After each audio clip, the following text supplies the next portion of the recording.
We're going to talk about the long-term plans. By the way, I learned about replacement people groups, shall we say, I don't know, in 2007, and that this was a strategy. I had not read in depth into Fabian Socialism. I didn't know a whole lot about that at that time. I knew that Marxism, socialism was bad. I've never liked that. But I didn't realize that this was a pretty well thought out plan. And then when over on my channel, we just decided to cover the Quigley book, the massive classic tome, Tragedy and Hope, I noticed that he mentioned Count Coudenhove-Kalergi. And he says that the Kalergi, and it might be also in Anglo-American Establishment, in one of the two books he says, they decided that the best strategy for Europe would be breaking it up and turning it into some sort of melting pot through the erasing of the existing people groups. And what's the best way to do that? Well, Quigley didn't really answer that question. He references Count Coudenhove's book. And guess what? I bought and read Count Coudenhove's Practical Idealism book. So I know what he says. And it's pretty much right. You can call it a conspiracy theory all day long, but it's in his text, it's in his books. And Quigley says, yes, they adopted that plan. You can fast forward all the way to General Wesley Clark, more recently saying in the last, 15 years, 20 years, yes, the plan is to essentially unravel and destroy the existing European groups. And that will be done through mass people movements. Now, when I go on Twitter and when I go on whatever, and I hear people on chatting about why this is happening, really only Lord Voldemort has the full big picture to point out that it's by design, because he's familiar with all these texts that we're talking about. Now, maybe not the Ratu book, because this book is basically an appendix to Tragedy and Hope and Anglo-American Establishment. In fact, Ratu has read all those texts. He's also aware of the Big Nine event. And so he's able to integrate all of these as well as critique the Fabian Socialist origins of British intelligence and how this is really a bigger strategy that's methodical and by design. But it is so hard and it's almost damn near impossible to convey to people that it's by design. I don't know why people can't figure this out. The first thing they say is, it's a conspiracy theory. And then they'll say, you think that the libtards are that competent? You're vastly overestimating the competency of the libtards. Look at Keir Starmer. He can't do anything. Keir Starmer's strategies and plans are working beautifully. If you understand that the plan and the strategy is to destroy the existing people groups and nation states. And that doesn't mean that the nation state out of the Enlightenment is the ideal government. I'm not even saying that. I'm just saying that it's the next phase of the revolution, a la Brave New World, is to get rid of nation states. Nation states are like bigger versions of families. So to get rid of them is what is absolutely necessary to transition into internationalism. Now, we're already a long way down the road to internationalism. International economic order was achieved, you could say, out of the Renaissance, the acceptance of gold standard eventually. And I'm not saying that that makes anything other than gold standard good. I'm just saying that's just a reality, right? Quigley talks about international law, international maritime law being set up out of the European wars, out of World War I and World War II, which essentially puts us in this Bretton Woods scenario post-World War II, where we have the dominance of democratic capitalism and the money power. That's what runs the world. And you can include the corporations in that as well. They're pretty much the same thing. So it's not a libertarian versus, free the state model. Okay, that's what the Enlightenment people were saying 500 years ago. Okay, we're not living in the 500 years ago world. We're living in a methodically, strategically planned scenario about how to move the world into a Fabian socialist technocratic order. That's what we're living under right now. And if you doubted that, the COOF period should have shown you that the international corporate order of the Fortune 100, Fortune 500 are all on board. And most of the governments are on board. Why would they all have had the same policies if they aren't already on board? Another way to see this is the entire world teaches, for example, Darwinism. Almost almost the entire world. It is an unquestioned dogma. Now, even if you think that it's true, why does the whole world teach it? How come there's not and yes, there are more recently rising competing challenges to it with, Stephen Meyer and intelligent design, all that kind of stuff. But I'm just saying for the last 100 years, it's basically been unquestioned dogma throughout the world. Beyond that, in economics, as we just saw, as we lectured through Saifuddin's book, Bitcoin Standard, the majority of that book actually wasn't even about Bitcoin. It was about monetary history. So it's a great introduction to the basics of Austrian economics. I have some criticisms of Austrian economics, but it's certainly better than the monetarism of Milton Friedman or the Fabian Socialism of John Maynard Keynes.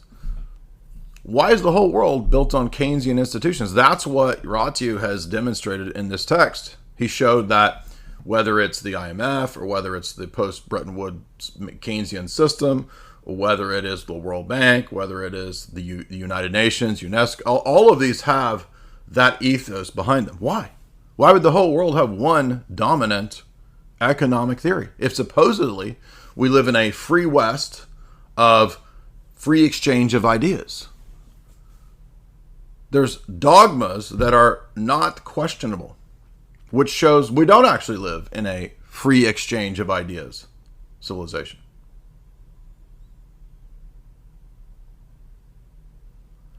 And as we track the history of socialism in the 20th century, particularly Fabian socialism, so you have to understand we're not talking about classical Marxism. Everyone knows, and we can very clearly see, that classical Marxism failed.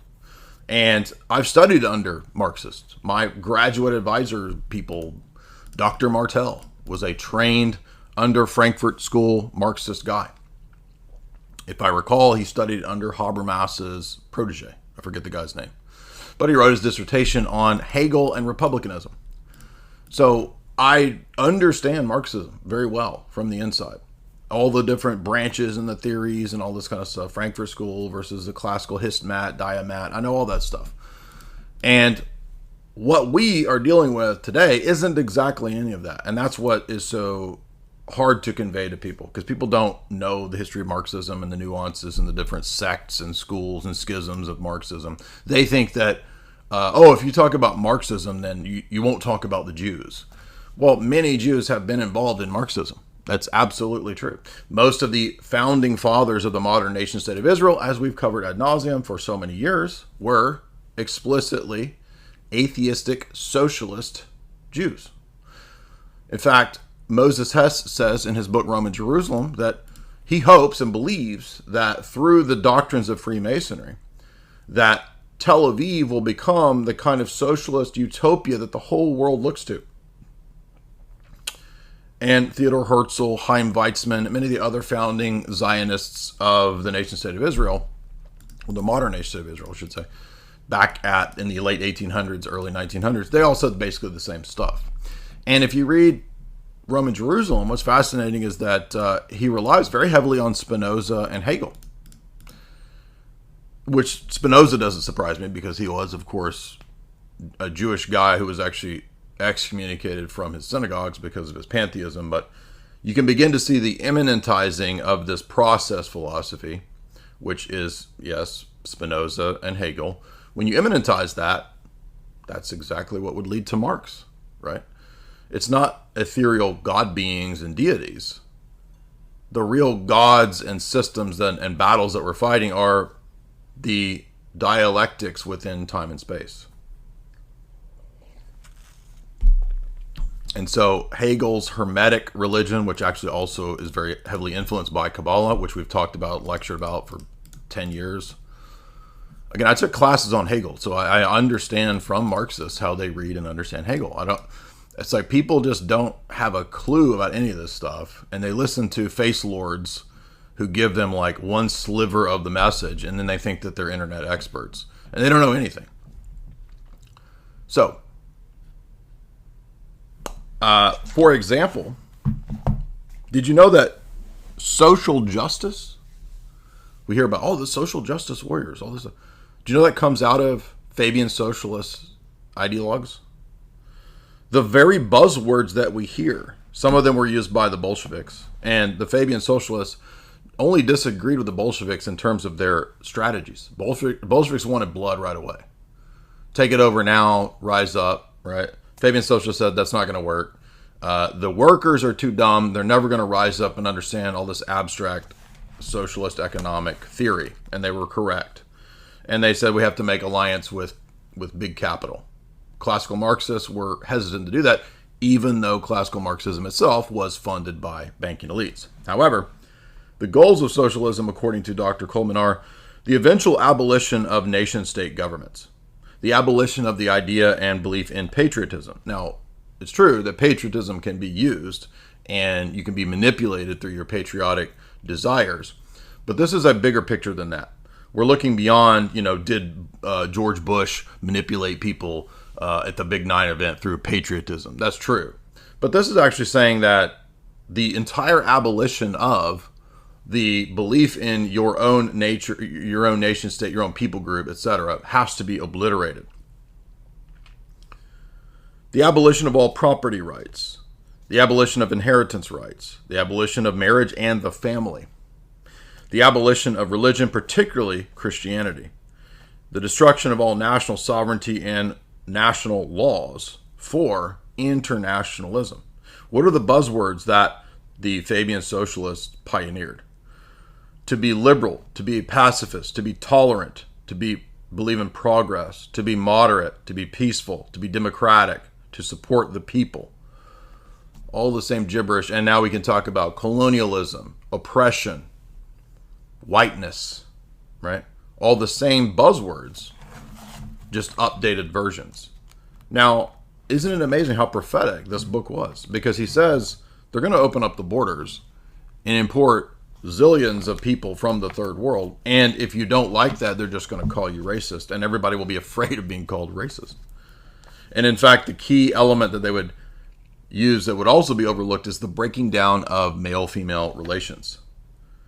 Women's liberation would be key to the success of Fabian Socialism. And this actually comes out of people like Erich Fromm, and Walter Lippmann, who said this as well. And I always forget this. Who's the guy that came up with the magical plastic garbage? The orgone guy. He's actual lunatic, but I'm not joking. He's like one of the key thinkers of the Frankfurt School. Is this lunatic who came up with orgone? I always forget this guy's name, but anyway, he was a key figure in pointing out that in order to get rid of the patriarchy and to destroy Western civilization, what we'd have to do is get rid of the idea of the patriarch. How do we do that? Well, we do that through promoting the goddess. How do we promote the goddess? We promote sexual liberation. Okay. Somebody in the chat remind me of the guy I never remember this guy's name, even though somebody sent me orgone one time in the mail, like as if I wanted that. And all it is like a little pyramid of like a bunch of garbage encased in a plastic pyramid, and it's supposed to like channel vibes. Wilhelm Reich, thank you. Wilhelm Reich was the father of orgone, also promoting the notion of promotion of the goddess to promote sexual liberation, which was the only way to destroy patriarchy, according to them. So all these people write about this, you understand? This is in their books. And I studied under a dude who studied under the Frankfurt School guys. So it's not conspiracy. This is all real. So the obstacles to overcome, as we said, are national pride, patriotism. Rule of law is another one. You might think, well, wait a minute. Why would they want to? Aren't they liberals? Why would they want to undermine rule of law? They don't want rule of law to be a firewall to their scientism, technocratic tyranny. In other words, all the firewalls need to be gotten rid of. So even though the U.S. Constitution isn't perfect, it's not necessarily an explicitly Christian document. It does have the influence of Christian, English common law, Roman law, Christian canon law. All those things had an influence on the Constitution. So there's Christian elements within it. And that's precisely why it has to be gotten rid of. So more income tax and IRS models of taxation need to be promoted. By the way, he's writing this in the 1990s. Getting rid of trade barriers to have complete, open, and free trade. And you'll notice, like, the idea of having tariffs which everyone was hating Trump for. That's actually a classic American model of producing so-called funds for the government, not IRS taxation. How do you think the government funded itself when there was no income tax? Which, by the way, is just theft. But still, how did they do it? Well, it was things like tariff. And so he's actually pointing out that total unrestricted free trade is itself a strategy that Marxist socialists and Fabian socialists have always pushed. And you understand, total unrestricted free trade is intimately tied with total unrestricted people movements.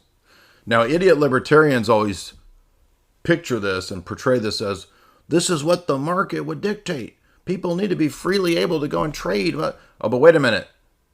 They're not considering the forced people movements as a form of demographic warfare, which the Navy War College writes about.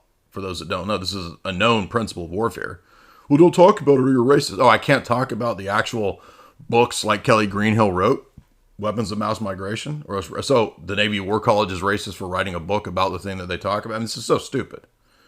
This is how everyone is controlled, because they will just shut you down if you talk about what the system itself writes about.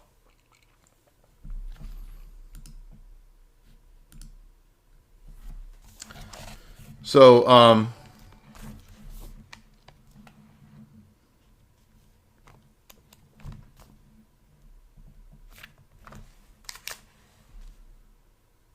we talked before, too, about how Social Security didn't even exist until Fabian Socialists pushed and had it put in place. It wasn't even a thing.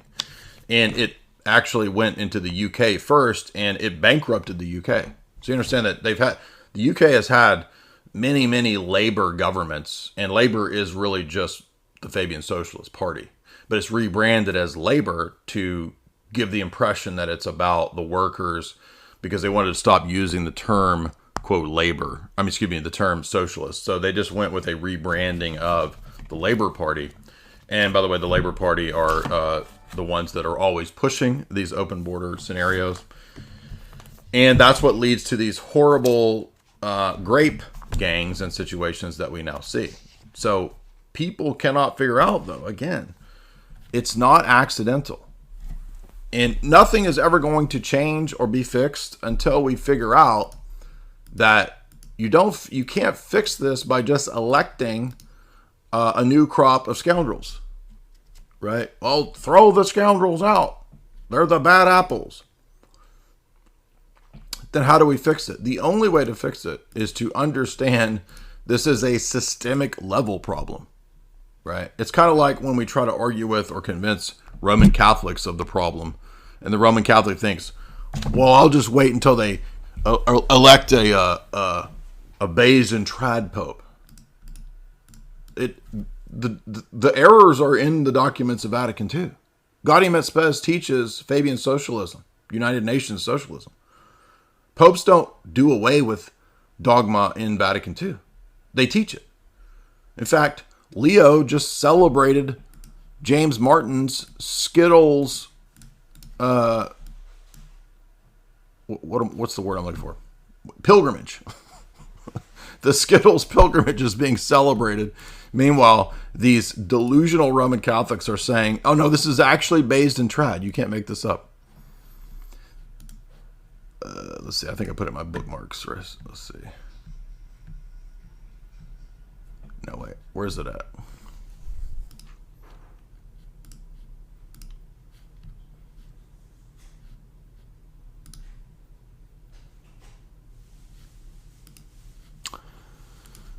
Let's see. Somebody sent me, I think it's a DM is what it was. Let me see if I can find it. Based and trad Pope Leo. Oh, turns out he's hanging out with, oh, here it is. James Martin, everybody's favorite activist.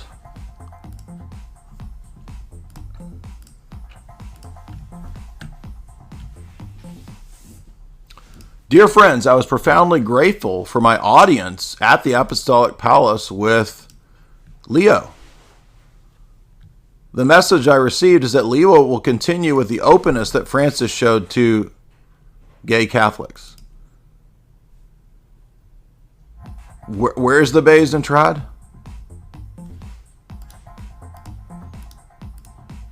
Now, these delusional people are the ones that constantly attack me on a daily basis. These Roman Catholics, these trad cats. Every day is about refuting me. And their whole position is that we need to submit to Rome because that's really the only way to guarantee salvation. Why would anyone submit to this? Unless it's some sort of like gay BDSM submission thing that you guys are into. Like maybe that is what you guys mean. Now, oh, but you had El Pitaforos went to a gay wedding. Yeah, do I support El Pitaforos? No. Is our structure the same as yours? This is the head of your church. This is the infallible, indefectible head of your church who supposedly cannot teach error in theology or morals. So it's not just a question of impeccability, sinlessness. It's a problem that is systemic.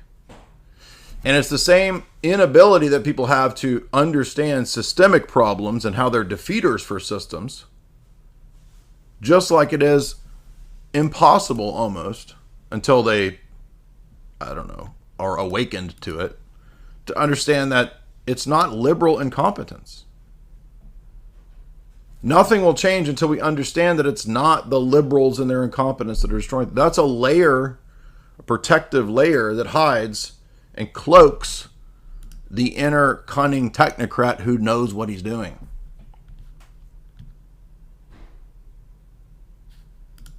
But you see, you don't talk about the big Z. You are a failure because you don't talk about the big Z. Really. So you would have me convert to Rome, submit to Rome, even though I've already been through all this. And we're talking about the same Rome who prays in the synagogues, the papacy, whether it's John Paul II. In fact, entire books have been written about John Paul II's close lifelong friendship with Jerzy Kluger and how this changed Catholic teaching.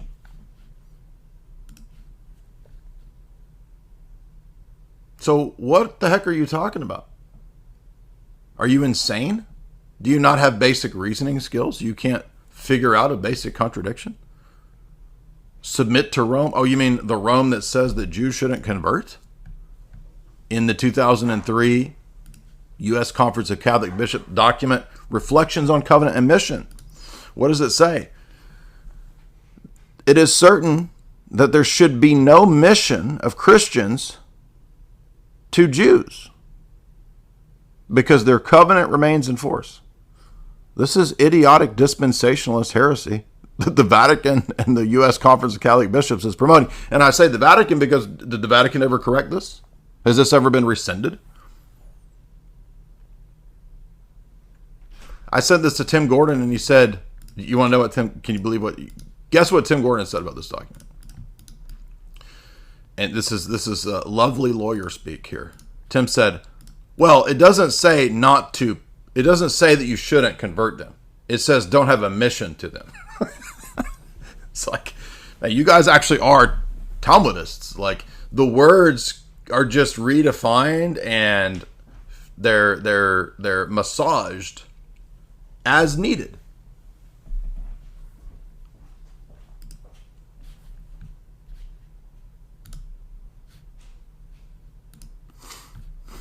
So again, I'm sure some of you can't even read that, but there you go. Let me make it bigger for you. Can you read that? Yeah, submit to Rome that says not to convert Jews and that supports Skittles pilgrimages. Give me a break. What the heck are you talking about? And how come nobody can figure this out? Like, it's literally in everybody's face.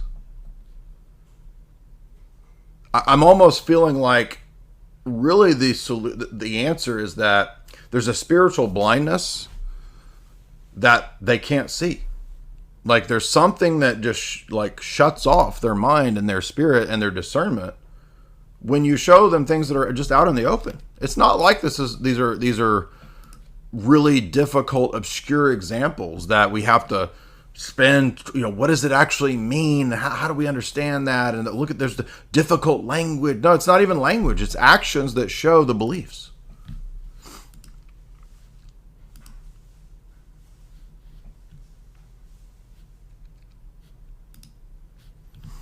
Jay, do you have an Orthodox reading list? There's a video that's up called Top 10 or 15 Books. Kitsuke.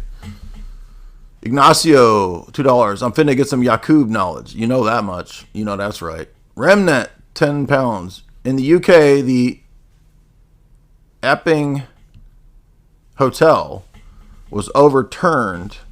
It's a migrant hotel by Judge Bean, who's a Fabian Socialist chair. He straight up said the rights of the migrants are above all those of the natives.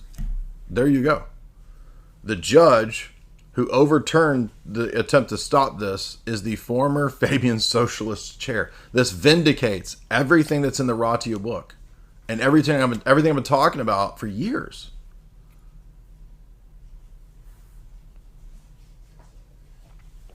So we have these epic vindications. We have these perfectly precise explanations telling you who's doing what, why they're doing it, what the overall plan is. And all of the retards on Twitter and the internet just want to complain about me. I mean, you guys are your own worst enemy. Don't you understand? I'm trying to help you guys out. And you're your own worst enemies complaining about me. He's mean. He only debates Catholics. I don't only debate Catholics. The majority of the debates are not Catholics. It's not even true. The majority of the debates are Muslims. And all you idiot tradcats thought you were going to have a Muslim tradcat alliance. You are so stupid. You're so naive. Oh, we don't talk about what the Talmud says. Do you know what the Talmud says about Jesus? Yeah, I learned 20 years ago what the Talmud says about Jesus. And if you'd listened to me, you would have known that. 20 years ago.